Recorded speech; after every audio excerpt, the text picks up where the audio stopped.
Right, welcome, guys. I hope everybody is well. I'm just going to put this here. It is Monday morning here. So, good morning, good morning, good morning. Right, ready for action? So, obviously, I couldn't hop on a live last night, so I did do a recording. Now, it's been quite interesting in regards to obviously all the, hype, I guess, over the weekend about Israel and Trump and these talks being postponed in, Switzerland. So these are all things that we need to be aware of. And actually, if you look, I mean, strangely, just my opinion, lots of the videos on, social media are AI. There's been a couple which I've, looked at, which I've then, looked at again and thought, hang on a minute, that doesn't look quite as fluid as what it, should look. So yeah, that's obviously markets are pricing probably a little bit of stability. We did obviously gap up, which is what we kind of expected. But obviously, markets haven't really progressed as much as what I was anticipating. We got yields up, kind of gapped up high. That was probably the biggest expectation. But then they've kind of tailed off, slightly. If we go on a 2 hour chart, as you can see here, I do see price being a bit slow. We are probably waiting for headlines, or waiting for the worst to kind of happen. Stock markets are kind of holding. Um, Dollar, like I'd said, 0.12%.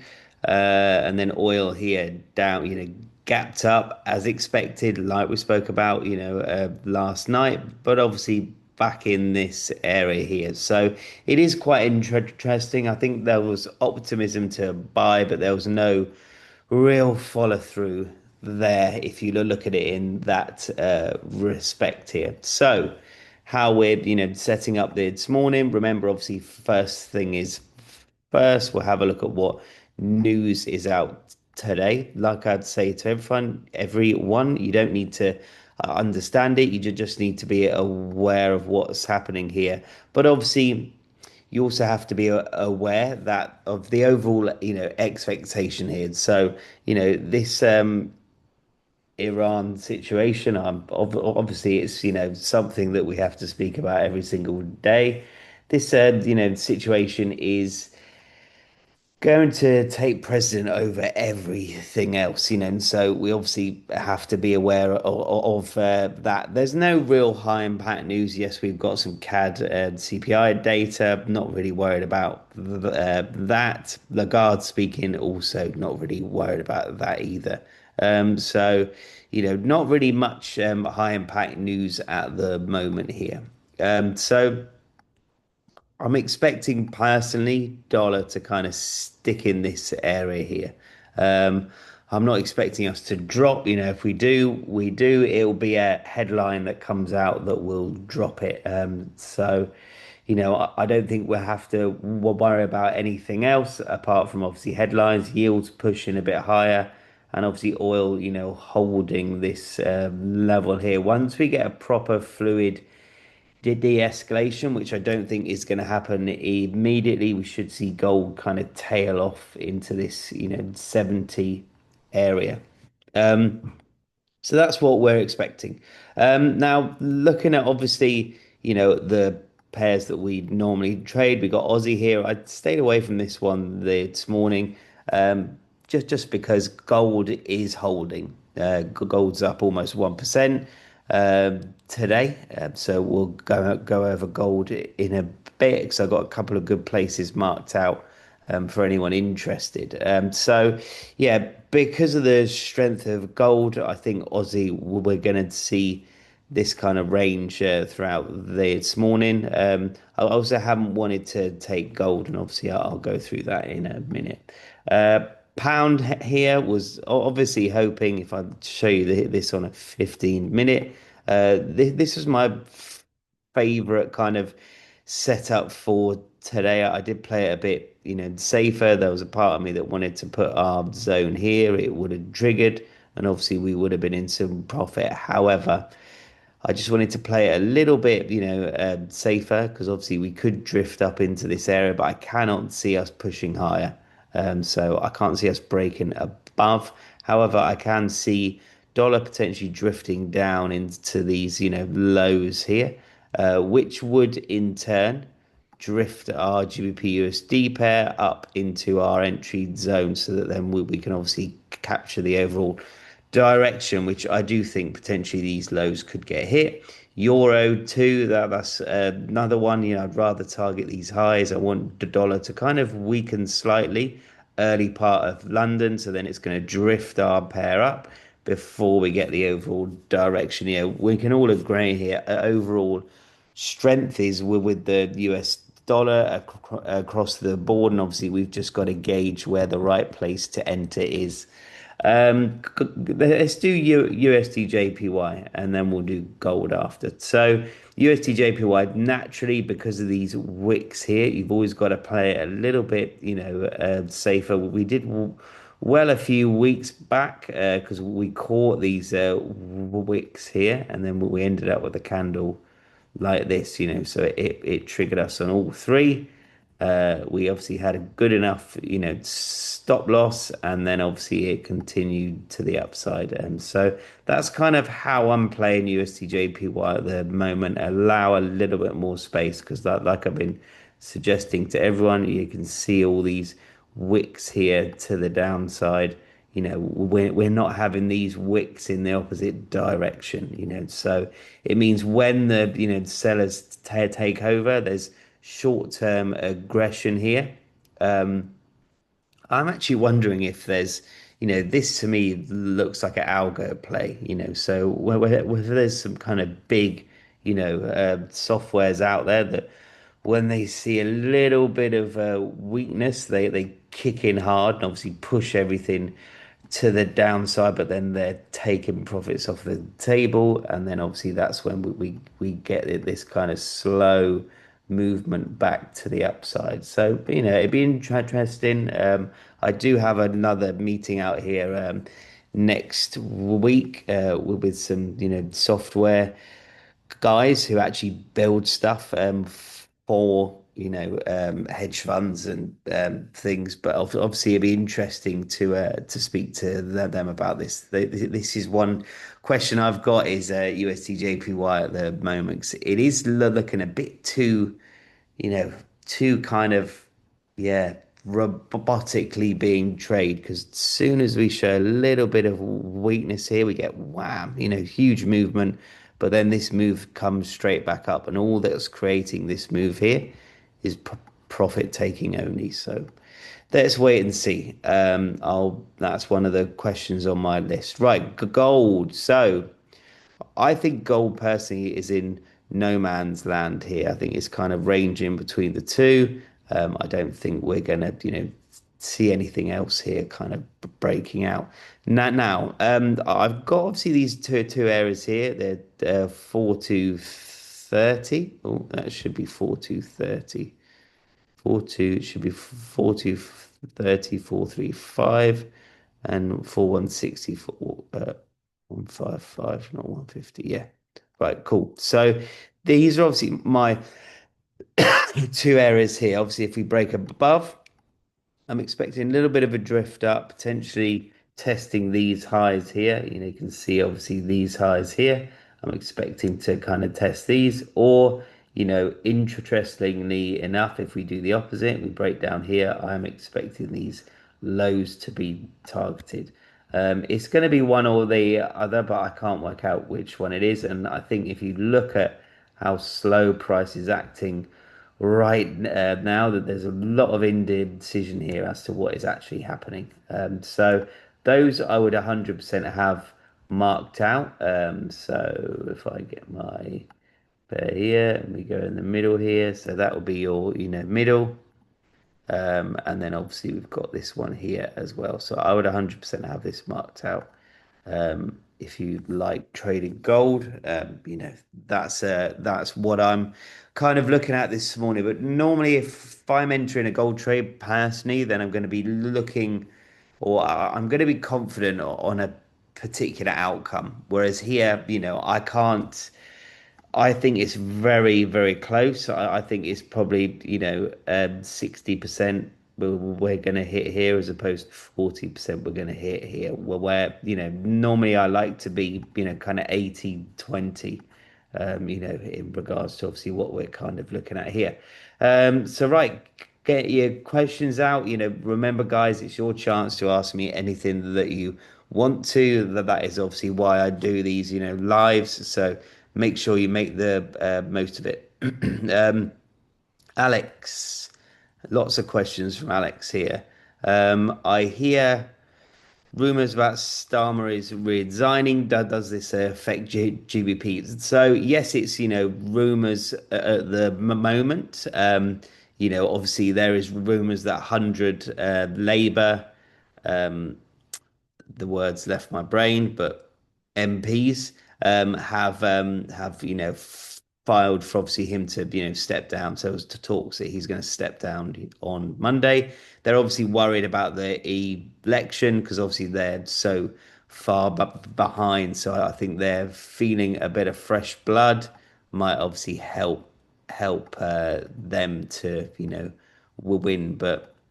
Don't know. I try and stay out of British politics because I think they'll all tell you what the majority want to hear while they're obviously being elected, and then everyone does exactly the same job. So yeah, um, but no, it's going to be an interesting one this because it's all optimism. All right, it's all optimism here, so, whoever comes in, how he steps down, his speech, pound's probably not the strongest at the moment anyway. So yeah, I think, it'll be, I can't see it changing, outcome too much because I think what he's going to do is say that he's going to step down leading up to the election, So I think that's what I read that the resignation will come will come when he's when obviously the elections are happening, so it's not going to be an instant thing. So I can't imagine markets are going to react too hard. But sometimes change is good, and depending on who's being elected, depending on obviously his outcome. So yeah. Right, Alex again. Is it possible that we see some profit taken this week of the big dollar rise from last week? Let's have a look at this. So I don't think we've obviously pushed too hard. Um, but yeah, I mean, I think that's why markets are starting to, slow. I think we've got, a long way to go. It's been obviously pushing down since, Wednesday. There's a reason why we're, struggling here. I think, to be honest, everyone's going to be waiting on outcomes. There's no point closing with everything that's going on at the moment. You've got to identify. Obviously, most funds are not day trading; they're swing trading. All right, so they'd much rather be in a nice, healthy position here. Slowly chipping away, taking a few bits off here. Then obviously close out here and then enter again here. Because it exposes all their clients to risk as opposed to, if you think about it, all their clients don't have much risk here. And obviously, you've also got to look at the overall, stock market, how it's performing. I imagine most hedge funds have done very, very well this year based on everything that's, happening. Do we get quarter end rebalances this week, or is it too early? Depends, depends on what everyone's doing and why. Like I'd said, if you're in some good positions, then you're not going to want to close out. So potentially not FX, but potentially to stocks. Um, one thing that will be interesting, because obviously allocations over the last few years for crypto has been a lot higher. You know, some hedge funds have even allocated about 30% of their portfolio at any time is in crypto. So crypto's down. Yes, it's obviously up today, but overall it's down.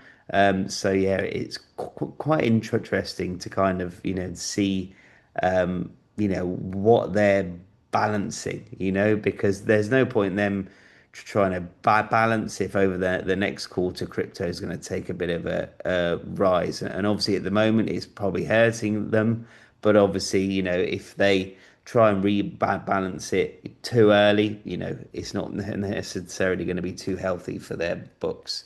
Leo, change in time frame. How come from 2 hours to 50 minutes? No, I use both. I've just been, because I've what I've been doing, and you guys have probably, noticed. I've been analyzing, our TPs and stop losses, because it's a time where it's a bit uncertain. I'm obviously making everything a lot smaller, so that's obviously why we've been hitting a lot more TPs, and we've been doing pretty well, so if I'm obviously looking at it on a 2 hour, it's they just gives me a lot more scope, because obviously we are targeting smaller outcomes at the moment until obviously markets get back to normal.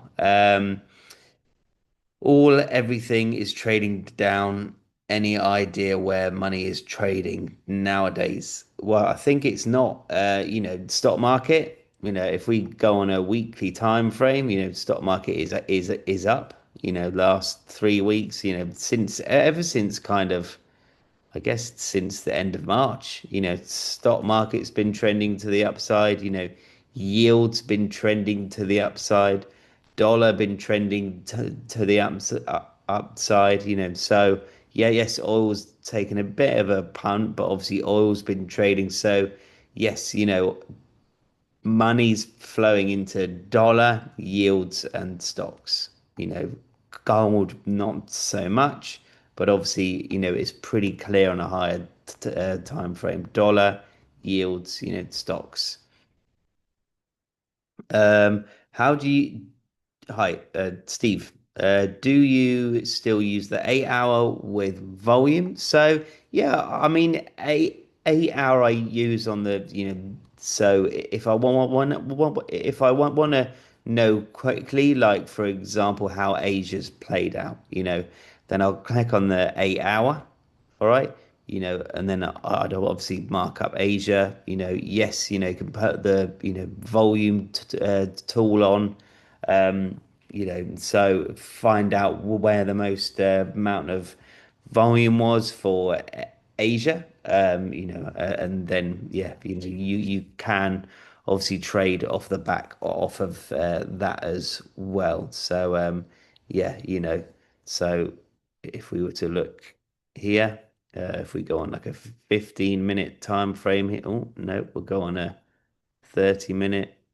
Let's leave it on 8 hour. There we go. Right. So, if we are looking here, right, if you use, and that's the fixed range volume tool. It's on Trading View. It's on this one here, and it's a fixed range volume here.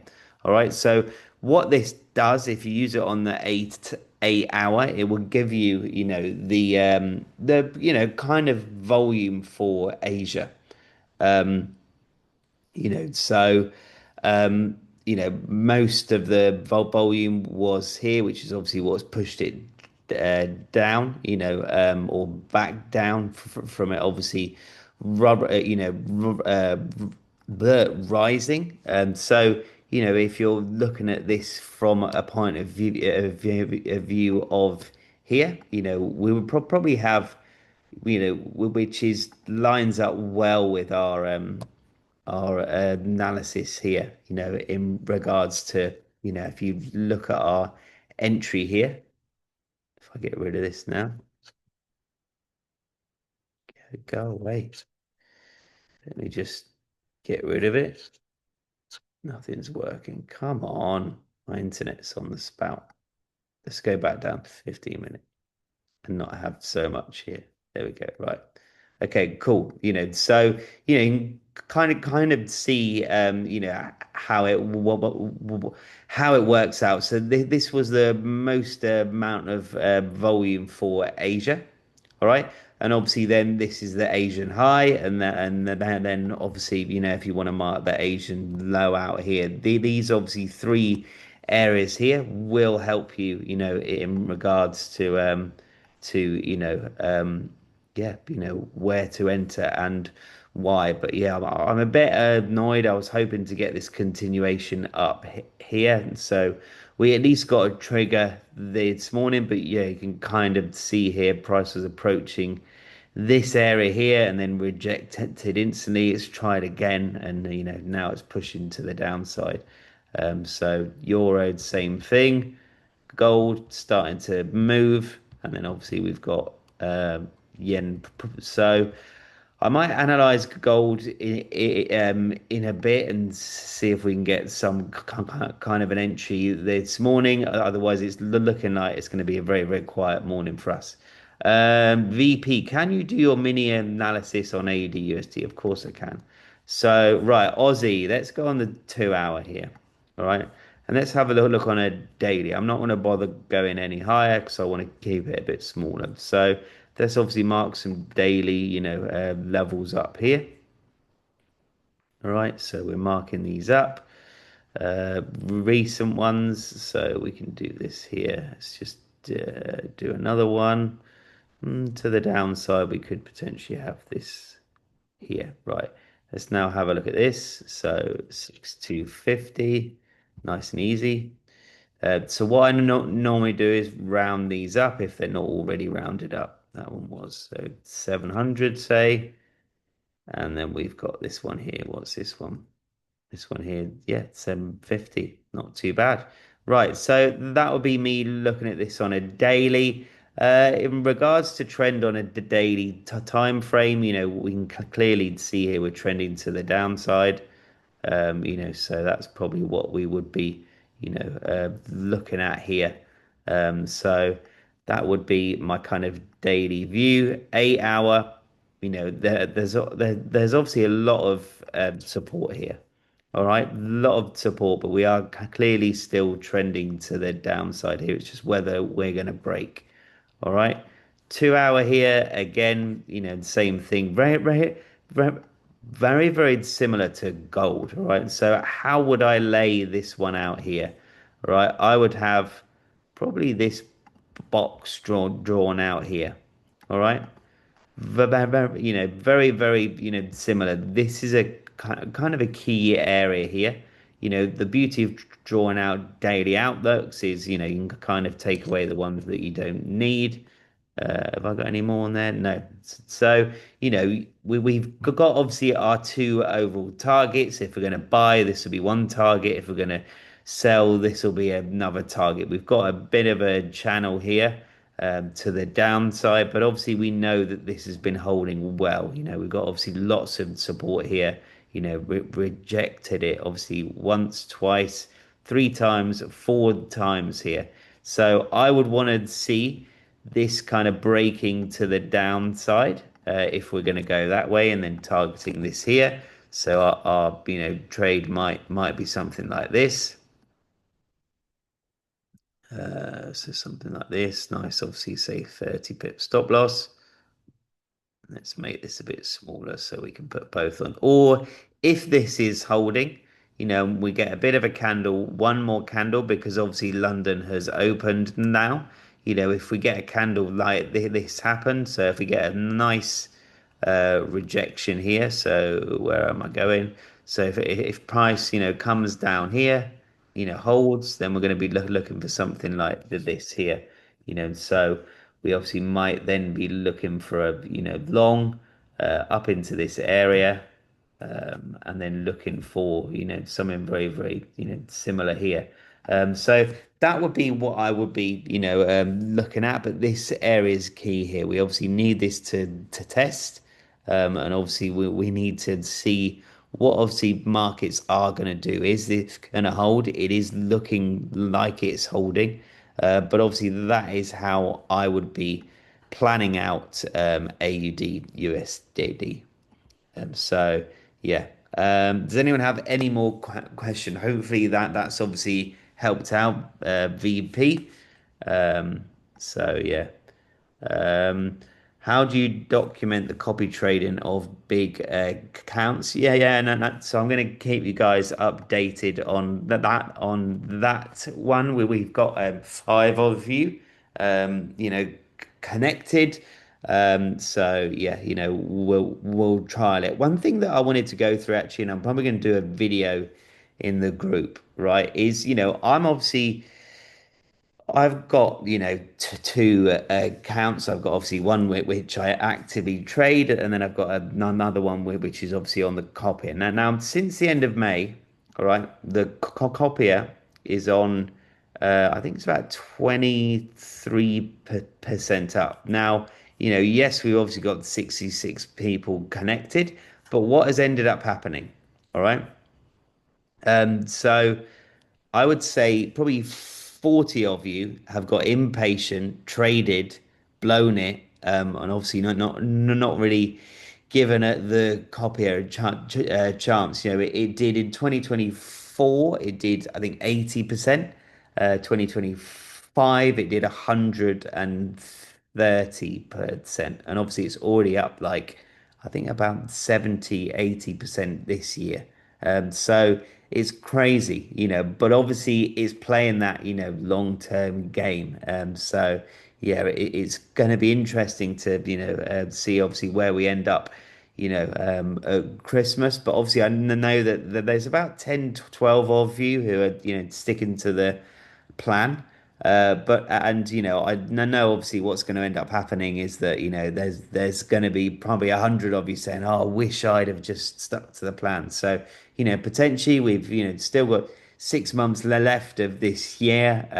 Stick to the plan. If you're on it, just trust it. It's not going to trade every single week. I think it had like a break even day, last week where it come in, it trialed, chipping in and then come out. So yeah, but it's due a big day, so it didn't really trade much last week, so I'm expecting it to pop in this week. So yeah, let's wait and see what happens. But no, if that's all the questions, I hope everyone has a great day. Remember, we obviously want this as interactive as possible. So and I'm here. I'm happy to answer anything. You can throw any question at me. You can ask me to break down anything, explain anything. There's a reason why I can, So yeah, make sure you utilize them. But no, have a great day, everyone. Monday might be a bit of a quiet morning, but if it is, we'll obviously turn up that switch a bit more for a bit later on. So no, have a good one, team, and yeah, let's smash it. Have a good one, guys.